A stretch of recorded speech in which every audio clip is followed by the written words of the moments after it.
Like करें हमारे video को। चलिए देखते हैं आज का वीडियो। रिपोर्ट है वो इंडिया में एक रिसर्च उनकी आई है सामने। और वो थोड़ी सी मेरे लिए ट्रिकी है। ये इंडियन मेडिकल रिसर्च इंस्टीट्यूट की रिपोर्ट है।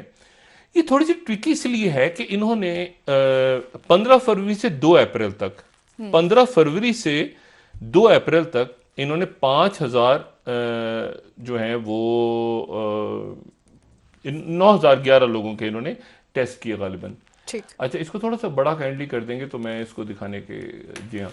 अच्छा, लेकिन ये बात ये कह रहे हैं, ये कहते हैं कि जी इसमें ये किन लोगों पे टेस्ट किए। ये सारे वो लोग नहीं है जिनको कोरोना था या कोविड-19 था। ये वो लोग थे जिनको ये सारी का मतलब ये सीवियर एक्यूट रेस्पिरेटरी इलनेस, जिनको नमूनिया था, फेफड़ों में तकलीफ थी, वो खांस रहे थे, सब कुछ कर रहे थे। अच्छा, अब इतने ज्यादा पॉपुलेशन में इन्होंने किया है, यानी 9,000 से ज्यादा लोग, और उसमें सिर्फ 104 के अंदर ऐसे लोग जिनको फेफड़ों में तकलीफ थी या जिनको खांसी थी, उनमें से 104 के अंदर कोविड पॉजिटिव आया। और बाकी जो लोग थे हजारों की तादाद में, यानी तकरीबन 9,000 ही, उसे वो लोग जो थे वो सिर्फ नमूनिया था या उनको खांसी थी, तो उनमें कोविड पॉजिटिव नहीं था। यानी 1,000 में से सिर्फ 18 लोग ऐसे उनको मिल रहे हैं, ये अगर देखें। और इसमें से अच्छा, लेकिन दूसरी बात जो है, ये रिपोर्ट ये कह रही है कि 40% ऐसे लोग थे इंडिया में, ये जो जिनमें टेस्ट किया, जिन्होंने कभी बाहर सफ़र नहीं किया और ना ही किसी बाहर सफ़र करने वाले से रब्ता किया। इसका मतलब ये है कि स्टेज 3 है। अच्छा, स्टेज 1 तो ये है ना कि मुझे हो जाए खुद। स्टेज 2 ये है कि मुझसे किसी और को फैल जाए, सोशल डिस्टेंसिंग जिसके लिए ज़रूरी है।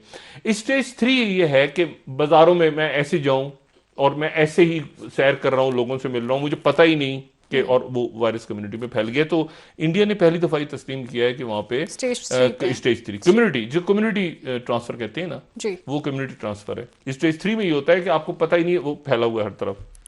और पाकिस्तान में भी अब ऐसे केसेस हैं जहाँ पे हम भी बात कह सकते हैं कि स्टेज 3 में है ये डिजीज, क्योंकि ऐसे लोगों को है जिन्होंने बाहर सफ़र भी नहीं किया और वो ऐसे शख्स से मिले भी नहीं जिसने बाहर सफ़र किया हो, उसके बावजूद वो बीमार हैं। अच्छा, अब इसमें यहाँ पर एक बात और जर्मनी से बड़ी इंटरेस्टिंग आई है, वो बड़ी अजीब बात है। अब चूंकि रिसर्च हो रही है ना, वहाँ पर जनाब यूनिवर्सिटी ऑफ बॉन के ये साहब हैं, ये उनका एक इंस्टीट्यूट है बहुत ही अच्छा, रॉबर्ट गॉच इंस्टीट्यूट। अच्छा, ये जो रॉबर्ट गॉच इंस्टीट्यूट है, इसके जो साइंटिस्ट हैं ये गए हैं रॉबर्ट गॉच इंस्टीट्यूट की वेबसाइट, हमारे शायद हम दिखा दें तो उस पर पड़ी हुई है, जर्मन के अंदर रिसर्च, हेनरी स्ट्रीक है वो। उन्होंने कमाल की बात की है। वो कहते हैं कि ये वायरस जो है, ये टेलीफोन पर भी होता है, ये ग्लास पे भी छींक मारो तो फैल जाता है, ये इधर भी फैल जाता है, ये इधर भी फैल जाता है, ये मेजों पे भी पड़ा होता है, ये इधर भी पड़ा होता है, इधर भी पड़ा होता है, हर जगह वो वायरस का आरएनए पड़ा होता है। लेकिन वो वायरस जो है, वो कहते हैं कि मैंने पता नहीं 500 जगह जाके चेक की है, वो वायरस जो है वो वहां से इंसानों में नहीं आ सकता। वो वायरस वहां मौजूद होता है, वहां से इंसानों में नहीं आ सकता, वो आता सिर्फ हवा से ही है, वो एरोसोल से ही या ड्रॉपलेट्स के थ्रू ही आ रहा है। वो मुझे कहीं पर, वो सुपरमार्केट्स में उन्होंने वो जो ट्रॉली खींच रहे हैं, वहां देखा जाके, वहां पर वायरस मिल गया। फिर वो खातून ने उस वायरस को हाथ लगाया, वो फॉलो किया उन्होंने, उस खातून को नहीं हुआ। अच्छा, यानी वो कहते हैं कि वो सरफेसेस के ऊपर तो है, लेकिन इस बात का प्रूफ जो है वो नहीं मिला उनको। अच्छा, वो स्टडी उनकी पब्लिश भी हो गई है, और वो रॉबर्ट रॉक इंस्टीट्यूट, एक बड़ा इंस्टीट्यूट है वहां का, जर्मनी का। वो कहते हैं कि मुझे इस बात का सबूत नहीं मिला, मैंने इतने हजार केसेस देखे हैं। हाँ, आरएनए पड़ा होता है, लेकिन वो मुर्दा होता है। वो मुर्दा आरएनए जो है वो पड़ा रहता है इतनी देर, उसको लोगों ने हाथ भी लगाया उसको, लेकिन उससे इन्फेक्ट नहीं हुए। चलें जी, लेकिन हमें बहरहाल मुहतात रहने, क्योंकि रिसर्च बहुत तेजी के साथ हर रोज सामने आ रही है। जैसे अब देखें ना, वो कह रहे हैं कि ये ट्रंप साहब ने कहा कि चीन से आया, वो कहते हैं चीन से नहीं आया। तो ये तेजी के साथ चीज आगे बढ़ रही है। अच्छा, पाकिस्तान में सियासत पे तो मैं बाद में आता हूँ, ये जो सियासी मामला चल रहे हैं जहांगीर तरीन साहब का, और दूसरी बात है कि पाकिस्तान में आज वो जो पैसों की डिस्ट्रीब्यूशन थी वो शुरू हो गई, और वो जो एहसास प्रोग्राम के तहत, और वो कल भी जारी रहेगी और परसों भी जारी रहेगी। पाकिस्तान में एक बात हमें समझनी चाहिए, वो ये कि पाकिस्तान कोई अमेरिका की तरह या उससे, पाकिस्तान एक गरीब मुल्क है। मतलब हमने कर्जे लिए हुए हैं, ठीक है, हमारी कुछ प्रोजेक्शंस थी कि हमारी इस साल आमदनी इतनी हो जाएगी, इतने कर्जों में जाएगी, इतने वापस होगा, ये होगा। ये एक नागहानी आफत आ गई है। अच्छा।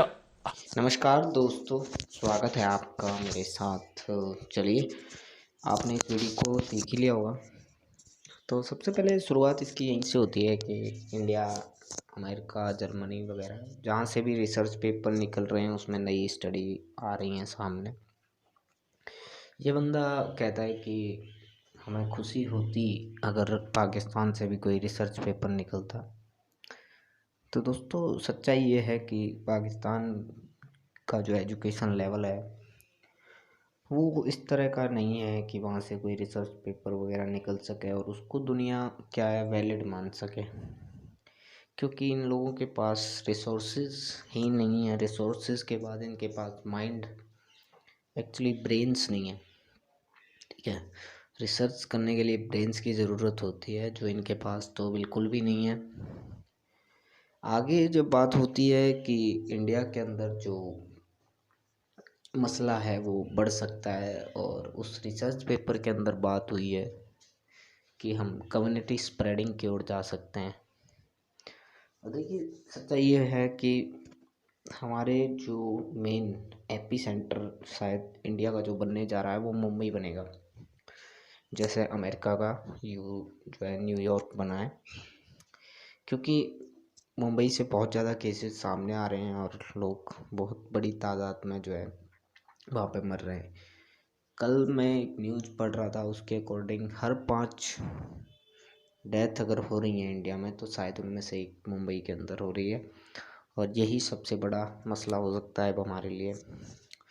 तो दोस्तों, जब बात हो रही थी कि लॉकडाउन को बढ़ाया जाएगा कि नहीं, तो आई थिंक सो कि लॉकडाउन को बढ़ाया जाएगा, इसमें कोई शक नहीं है। क्योंकि आई थिंक आज प्राइम मिनिस्टर, आज या कल जो है चीफ मिनिस्टर से बात करेंगे, इंडिया के सभी चीफ मिनिस्टर से उनकी राय लेंगे और उसके बाद जो है लॉकडाउन पे फैसला होगा। दूसरा जो मेन प्रॉब्लम आ रही है वो हमारी इकोनॉमी को जो नुकसान हो रहा है वो भी एक बड़ी वजह है। तो देखते हैं कि क्या होता है। हम कम्युनिटी स्प्रेडिंग की ओर ना जाएं तो इससे अच्छा यही होगा कि लॉकडाउन को बढ़ाया जाए, क्योंकि अगर कम्युनिटी स्प्रेडिंग की ओर गया ये तो बहुत ज़्यादा प्रॉब्लम हो जाएगी। ये जो रिसर्च पेपर आया था उसके अंदर ये बात साफ थी कि इसमें से बहुत सारे ऐसे लोग थे जो किसी के संक्रमण में नहीं आए, मतलब और ना ही किसी बाहर देश में गए थे, उसके बाद भी उन लोगों में जो है कोरोना पॉजिटिव पाए गए हैं। इसका मतलब यही होता है कि हम स्टेज 3 की ओर बढ़ रहे हैं, जिसमें कि कम्युनिटी स्प्रेडिंग जो है आ जाती है। क्योंकि ये लोग मार्केट वगैरह में जाते हैं, वहाँ पे कोई संक्रमित है, उसने 10 आदमियों को संक्रमित किया और उनमें से एक कोई भी हो सकता है। तो हम उस ओर बढ़ने से रोकने के लिए हमें कुछ करना पड़ेगा, और इसका सबसे जो अच्छा और कारगर इलाज जो बताया जा रहा है दुनिया के अंदर वो यही है कि कम्युनिटी स्प्रेडिंग को रोका जाए। और इसके लिए वही सिस्टम है कि लॉकडाउन और सोशल डिस्टेंसिंग को मेंटेन किया जाए। अब हम किस लेवल पर ये सब कर पाते हैं ये हमारे ऊपर डिपेंड करता है। हम लोगों को खुद को ये अवेयर करने की ज़रूरत है, लोगों को बताने की ज़रूरत है कि अगर हम सोशल डिस्टेंसिंग नहीं रखते हैं या कम्युनिटी स्प्रेडिंग की ओर जाते हैं तो हमारे देश के अंदर जो स्थिति है वो बहुत ही भयावह हो जाएगी, और इससे निपटना फिर सरकार के लिए मुश्किल हो जाएगा। तो हमें ज़्यादा से ज़्यादा इस इश्यू को लेके सीरियस होने की ज़रूरत है, और मतलब पैनिक नहीं करना है, लेकिन खुद को अगर आप घर में बंद कर सकते हैं तो प्लीज़ कीजिए, क्योंकि घर से बाहर निकलना बहुत ही ख़तरनाक साबित हो सकता है, और बहुत सारे लोगों के लिए हो भी रहा है जो बाहर निकल रहे हैं। हमारा पुलिस प्रशासन हर तरह से कोशिश कर रहा है कि लोगों को घरों के अंदर रखा जाए, लेकिन उन्हें भी बहुत सारी प्रॉब्लम्स जो हैं फेस करनी पड़ रही हैं। खैर, आपसे यही उम्मीद करेंगे कि आप घरों में रहें और घर से बाहर बिल्कुल भी ना निकलें, कोई जब तक ज़रूरी या एसेंशियल्स चीज़ की रिक्वायरमेंट आपको ना हो। आपको ये वीडियो कैसा लगा आप मुझे बताइए, और चैनल को प्लीज़ सब्सक्राइब कीजिए, शेयर कीजिए, वीडियो को लाइक कीजिए। मैं मिलता रहूँगा आपसे अगले वीडियो में, तब तक के लिए नमस्कार। Thank you very much for your love and support.